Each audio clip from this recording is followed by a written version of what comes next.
Hello, Princess. It has been a while, and we are back at Miami Sequarium. Today, not going to be a Sequarium day, but I did feel like I should renew my pass, or get a new pass by this point, just to have some place to come and walk around. Parky, you know, it's kind of as close to a theme park as we have in Miami. But yeah, we'll do the shows and see some other things today, but I wanted to come here. I thought it was kind of semi-appropriate because I do have some advice for another theme, and I use that term very loosely, park company that's having some problems, and well, you know what, every little bit helps. But let's head into the park. I do want to see what's new, probably not a whole lot. The place is very familiar from my childhood, so I think it's going to be exactly the same, and that's okay. No matter what, we still can't escape the bubbles. I'm guessing Paradise Cove is only open on the weekend, so have to come back on an appropriate day and give that a try. Yeah, everything looks exactly the same as I left it. Princess, if you ever own a theme park or a theme park corporation, this is advice for you. But until then, this is advice for Six Flags from a theme park snob. Oh yeah, I wear the crown proudly. All right, so, well, first, you might ask, why do I consider myself a theme park snob? Well, number one, I was born and raised here in the beautiful, wonderful, free, sovereign state of Florida. So, until my late teens, for me, a theme park was Walt Disney World. And then it was Universal. I don't think I visited my first Six Flags park until, I don't know, my early 20s, if at any point. So, yes, my perspective on what a theme park, what an amusement park, and what all those kinds of experience is well, forever and irreparably, to some people, I suppose, skewed, colored, warped, clouded by that experience. So I know what a premium experience is, and well, you know, let's just say parks have their place in the market. It is the weekend, and there is effectively nobody here, which is kind of eerie and spooky. I hope the holiday events that are coming up are, I don't know, packed and full of fun and frivolity. That's one of the reasons I got the pass, was to come and see what they have planned for the fall. Halloween and Christmas, I think, is what they're going to be doing. I don't know if they've done this before, but yeah, you know what? Gotta check it out. The new CEO of Six Flags said recently that he wants, I guess, his parks to go upscale. They want to be a premium family experience like Disney, and I actually think he said like Disney. And I just have to tell you that, you know, it's important that we all kind of just understand our capabilities and our place. Six Flags, you are not Disney. You will not be Disney. You will never be Disney. You are not Universal. You're not really even SeaWorld. And the faster you realize that, I think the faster your comeback will happen. You see, Disney and now Universal have spent decades and billions of dollars to create the difference that they have. It is obvious to anybody who has visited these parks and some Six Flags parks, and no amount of tweaking around the edges is going to get you that. So I don't know if it's really worth chasing that fantasy land, because it's not going to happen. And here's the thing, it's not what people expect, it's not what people want, and you know, it's not your place in the market. I mean, Six Flags has a place. They absolutely 100% have a place in the market, but the premium luxury park experience is taken up. It's taken already.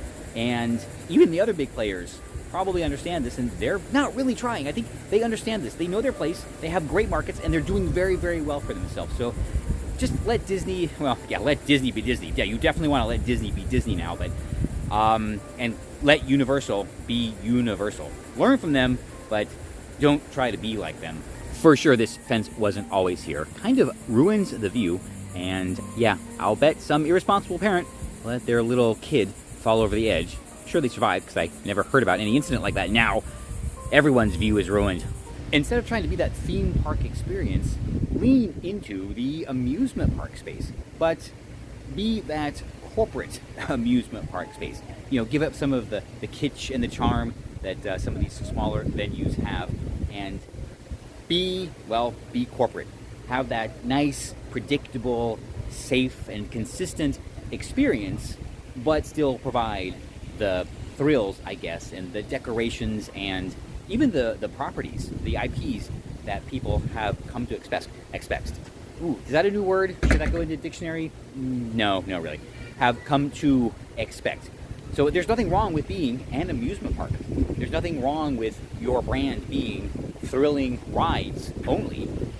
So yeah, just go for it. Be the big player in that market. This means, though, that individual rides and experiences can be themed or at least highly decorated, but I don't know that you need to focus on highly themed lands and experiences. So, don't try for, good Lord, no, don't try for Galaxy's Edge. But, Pandora, Superhero Island, not your thing. But absolutely still have the branded thrilling experiences. So yes, the Supermans can stay, the Wonder Womans can stay. You can still have the giant statue of the superhero, the on-brand or on-theme colors for the track, an on-brand station depending on the type of superhero, all those kinds of things, but limited to that one experience. I don't know that for a amusement park, people really expect or want, well, people want it, but they don't really need it to have, themed everything and themed everywhere just for that very thrilling experience, which you guys are already pretty good at. Dolphin Harbor is down here. This is where they have like the dolphin experiences. And do they have the little underwater helmet? I don't know. My last pass had a discount for this. I never did it. And they don't do like a lot of the feedings anymore, so we don't get that benefit either. But I don't know. I would like to do a dolphin experience sometime here or Discovery Cove. Probably the best options, but oh, wow, that water looks so refreshing. Let's get to the things that you really need to do to attract the families and theme park snobs that you want, the ones with the money to spend on multiple things in the park. Experiences, food, merch, that kind of thing. All right. Number one, it's a weird one. Nobody's mentioned it, but it is so important to so many people, and that is bathrooms. Nice bathrooms. Okay, not nice bathrooms. That might be too tall an order, but every park has to have one really nice bathroom. I'm talking a Disney level bathroom. Large, air conditioned, very well maintained, industrial equipment that doesn't break down or look gross. A team member in there all day, constantly cleaning. So I'm going downstairs right now. So it's nice and clean, someplace where people feel comfortable going and using. Now, theming, all right, it does not have to be Rapunzel or Arendelle, but something like Toy Story or Imagination. Yes, the Imagination bathrooms. That should be your inspiration. Doesn't have to be right at the front of the park. It can be off to the side somewhere. But every park has to have at least one, or just one, really super nice, large, clean, cool bathroom. They're getting ready for a show here in Flipper Stadium, but I will not be staying today. Whoa, there we go. I loved this TV show. And I don't know, it was from the 50s or 60s, so by the time I started watching it, I think it ended maybe? I don't know. Gotta see if it's available anywhere. Next is operations. Yes, operations. Things have to be fast and efficient. You cannot get away with single train operation anymore. Remember, us snobs grew up at Disney and Universal, where if there were less than 3 trains on Big Thunder Mountain, we would worry that Disney was actually going broke. And that's what we're used to. We're used to one train leaving, one train pulling up, and getting right in. The cast members, they are boom, boom, boom, getting everything set up and on your way. No waiting. That's why they have such capacity. And if there's things that are hindering that capacity and things I've heard of, like the seatbelts, just get rid of them. Get rid of them. If they're there for some psychological reason, it's not working because everybody hates them. And if someone is, I don't know, scared to ride a roller coaster without a seatbelt when there is a giant restraint, I don't know, maybe they shouldn't be riding roller coasters. All right? Yeah, so, and here's the thing. We notice poor operations, or I should say, poor operations are very noticeable, but I'm going to sort of deviate from the general line here and say that in the meantime, if staffing is a problem, then it's okay to have staggered openings or Yeah, staggered openings throughout the day. It's okay to only have some attractions in the morning and some attractions in the evening with some overlap. That's perfectly fine, but the ones that are open, they better be fully staffed and cranking out the trains. Now, here's the thing. Those of us who visit theme parks, who travel around to visit theme parks. Oh, and by the way, I forgot to mention, another snob point for me, I have visited all Disney parks around the world. Yes, I completed that mission 3 or 4 years ago when visiting China. So, I know what good operations are. But, in terms of not having the rides open all day, okay, you know why? Because people like me, we're going to go to the park for the whole day. I'm going to spend the whole day at a park, so I'll just plan my day around that. It's no problem. I would rather just wait for a ride to open and have good operations than walk up and just wait in a really, really slow moving line while everybody just kind of watches the train, the one train, circle the course. Locals, they're probably not going to mind it either. They might complain in the beginning, but here's the thing. They can always go back. If they have a pass, if they're local with a pass, then they'll just plan their visits around that. Not a big deal. So the people with the money will probably be okay with it. The people with local passes, probably okay with it. The only people who are going to be upset about this are the enthusiasts who want to be able to go into a park, go bam, bam, bam, bam, bam, and then leave after 2 hours. Yeah, well, with with split operations, that's not going to be possible for them, but they'll just have to get over it, because otherwise it's fine. I know I said this in a video a long, long time ago, but I think these parrot shades are some of the most beautifully designed elements ever. They used to be gold, or were they only gold at Parrot Jungle? I don't remember, but they had the similar ones there, and oh, look at these, they're beautiful. Whale Sprout Pizza is open, there it is, which brings me to my next point. Every park has to have just one really good quick service locations, okay? Yeah, no table service or anything like that, but you gotta have one really good quick service that serves more than over fried chicken fingers and French fries and hot dogs and stuff like that. Something that I would not regret eating at if I don't really want theme park food. And well, yes, as a snob, I'm used to quite elevated theme park food, to the point where we all complain about Universal's quick service, so take that into account. So it would be great to serve like some seasonal dishes, some local dishes, seasonal brews, both coffee and beer if it's not a dry park, but something way beyond what people would consider normal, inexpensive theme park quick service would be. Now, here's the thing.